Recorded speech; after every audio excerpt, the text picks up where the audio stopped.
After age 65, here are 5 things you should keep from your family that you really wish you hadn't said. And gentlemen, let me ask you a question, one that might make you a little uncomfortable.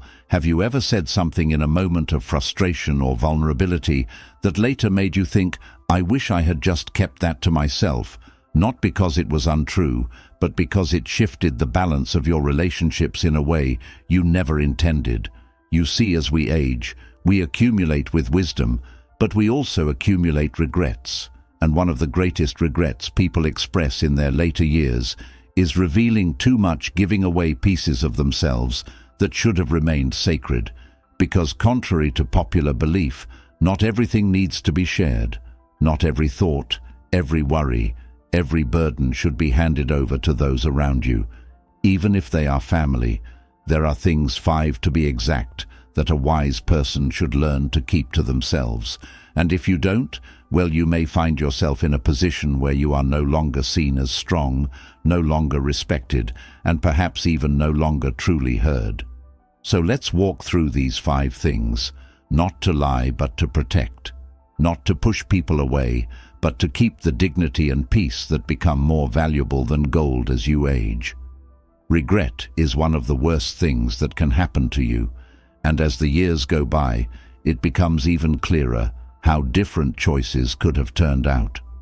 If you feel like expressing your deepest regrets to your loved ones in the hopes of finding relief or closure, that's understandable. However, dumping your deepest regrets on them can hurt your relationships and put too much emotional stress on those who care about you. For example, when a parent or elder shares their biggest regrets with their children, it can change how those children see themselves. Men who say they wish they had chosen a different career path may unintentionally make their children doubt their own choices. If a mother says she feels bad about a past relationship or a chance she missed, it might make her kids wonder if their own lives were built on mistakes. Knowing that someone they look up to has lived with such deep regret can make them feel like they were born of failure instead of love. Also, dwelling on the past too openly can take away from the present. When someone talks about what could have been all the time, it creates an atmosphere of sadness and longing instead of appreciation for what still remains. Some family members may start to feel like just being with their aging loved one isn't enough to make them happy, or that their efforts to help and care for them are being overshadowed by unresolved pain instead of making the bonds stronger. Too much sharing of regrets can make walls rise, making conversations feel heavier than they need to be. There's also the chance of going from reflection to anger.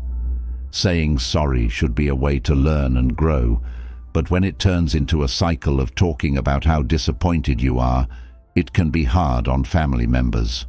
May start to pull away, not because they don't care, but because they feel like they can't change the past. This can make them emotionally worn out, and interactions become sad instead of meaningful. While it's not necessary to keep these thoughts to yourself, it is smart to know when to share them and when to keep them to yourself so that you don't burden your loved ones with regrets. A much more powerful and helpful way to share wisdom is to help people make the most of the lessons they've learnt and move towards a better future. When it comes to money, things are very private, and while being honest is good, there is a thin line between being open and oversharing. Telling too many people about your money problems or successes can cause unnecessary problems in your family. Money has a strange effect on relationships that most people don't expect. A seemingly harmless conversation about money problems or wealth can subtly change how other people see you, and in some cases, it can even have unintended effects that put stress on family relationships. Too much talk about money problems can make family members worry and stress out too much. No matter what age, children may feel like they have to help or carry the weight of their parents' problems, even if it hurts their own health. For example, an adult child who hears their parents worrying about money may start making financial sacrifices to help, even if they can't afford to. Over time, this can make them angry, not because they don't care, but because they feel trapped between their own responsibilities and the expectation to support their parents. If you constantly talk about your money problems, they can change the relationship from one based on love and respect to one based on duty and guilt. On the other hand, telling too much about your money problems can also cause problems you didn't expect. Family and friends may feel like they are entitled because you are wealthy and think they are owed help or an inheritance. So they may start to depend on the idea that someone will take care of them instead of working to build their own financial stability. This can make them less independent.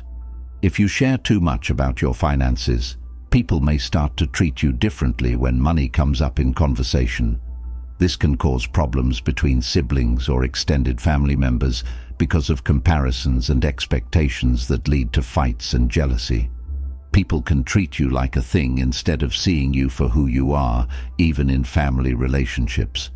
May start to see you as a way to get money, or, if they are having trouble, as a burden. Both of these situations hurt the real connection between you and them. Careful talk about money makes sure that relationships are based on love, respect, and understanding, not on needing money or being emotionally burdened by it. It's often better to give advice and information about money than to share all of your own financial details. Family relationships are complicated, and so are personal opinions about some family members. It might seem natural to say what you really think about someone in the family, especially when you're angry or upset. But saying what you really think, especially negative thoughts, can have effects that last long after the conversation is over. Words spoken cannot be taken back, and they can change relationships in ways that are hard to fix. When someone has strong feelings about a family member, they might cause conflict. For example, if a parent says they are disappointed in their son-in-law or frustrated with their daughter's choices, those feelings don't go away after the fact. They stay with the child and affect how their relationships develop in the future. The child may feel torn between loyalties to their spouse and their parent. What started as an honest expression of feeling can quickly turn into a source of resentment, making family gatherings tense and interactions tense. There's also the chance of misinterpretation. No matter how carefully someone tries to frame their opinion, they will still hear things through the lens of their own feelings and experiences. A simple comment about someone's lifestyle, parenting style, or financial choices can be seen as criticism instead of observation over time. Family members who criticize each other over and over again, whether they are direct or indirect, can hurt trust. May start to pull away, not because they don't love you, but to keep their own emotional health safe. Another important thing to think about is how opinions can affect other people. For example, having a bad opinion of a family member like a sibling, cousin, or in-law can change how other family members see that person. Sometimes, unfairly personal grievances become shared perceptions, and soon the division goes beyond the original conflict. What began as a personal annoyance turns into a family problem, causing unneeded stress and lasting rifts. Withholding some opinions is not a sign of dishonesty, it's a sign of wisdom. Relationships need to be carefully navigated, and not every thought needs to be spoken out loud to respect the complexity of family. Harmony doesn't mean pretending everything is fine. It means knowing when to step back and let time, not words, shape the course of relationships. Dynamics means realizing that honesty is good, but restraint is often more powerful. Health is very personal, and as people get older, they naturally talk about it more.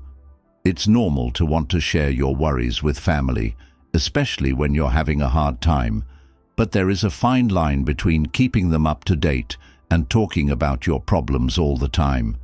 It's important to talk about major health problems when they need to be made public.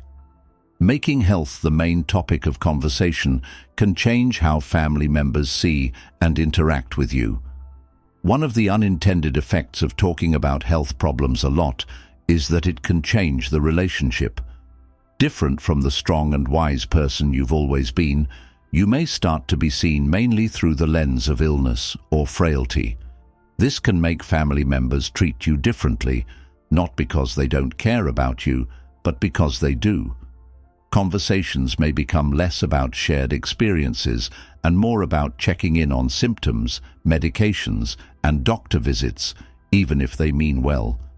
This can make you feel alone as your identity becomes more tied to your health rather than who you are as a person. Another problem is the emotional burden that is put on loved ones. While family members want to support and care for each other, constantly voicing every ache, pain, or medical concern can create an atmosphere of worry and helplessness. To children in particular, people may start to feel guilty for not being able to fix the problem, which can cause stress or even avoidance. No one wants to feel helpless when it comes to a loved one's health, and when health issues take up most of the conversation, family members may have trouble dealing with their own feelings. There is also a psychological aspect to how health is seen. Focusing too much on illness can make you feel worse, which makes it harder to stay mentally and emotionally strong. We can change how we feel by how we talk about ourselves. For example, talking about physical problems all the time can make them feel even worse. This can have an effect on not only the person's health, but also on how others treat them, making them seem weak even when they are strong. Sharing health concerns should be done on purpose, with the goal of staying focused on what is truly necessary and not making it a recurring theme. This can be done by keeping a sense of balance and dignity in these conversations. Instead of being overshadowed by illness, relationships stay focused on deep connections. Fear is a normal part of life, especially as people get older and don't know what the future holds. It can be tempting to talk about your fears with family in order to feel better, but doing so too often or too openly can have bad effects, even though your worries are understandable. Frequent worries about getting older, being alone, or the state of the world can make loved ones worry for no reason and put a strain on their emotions. One of the risks of openly discussing future fears is that it can make those who care about you feel helpless. Family members, especially children, look to their elders for guidance and stability. If they hear repeated worries about things like declining health, financial insecurity, or being alone, they may not feel able to offer any real solutions. Feeling helpless can make them feel guilty, stressed, and even angry as they try to handle their own responsibilities and feel like they have to make you feel better instead of building stronger relationships. This dynamic can make family members emotionally worn out, making them pull away because they feel like they can never give enough comfort. Another risk is that focusing too much on your fears can change how other people see and interact with you. For example, if you talk a lot about being afraid of the future, people may start to see you as fragile, overly cautious, or even unable to handle problems on your own. This can lead to well-meaning but limiting behaviors, like family members making decisions for you instead of with you, which can erode your sense of independence and dignity, making you feel less in control of your own life. Fear is also contagious. When someone says it over and over again, it affects everyone who hears it. A parent who often talks about how scared they are of being left alone may make their kids question their own life choices because they are torn between their own goals and the need to reassure them all the time. Talking a lot about worries about the future of the world can make younger generations feel anxious and discouraged about their own path. Keeping worries to yourself or talking about them in a controlled way can help you live a more balanced and peaceful life. Strength doesn't come from ignoring fear. It comes from refusing to let it control your interactions by focusing on the present and keeping a sense of resilience. relationships stay rooted in warmth and connection instead of worry and anxiety.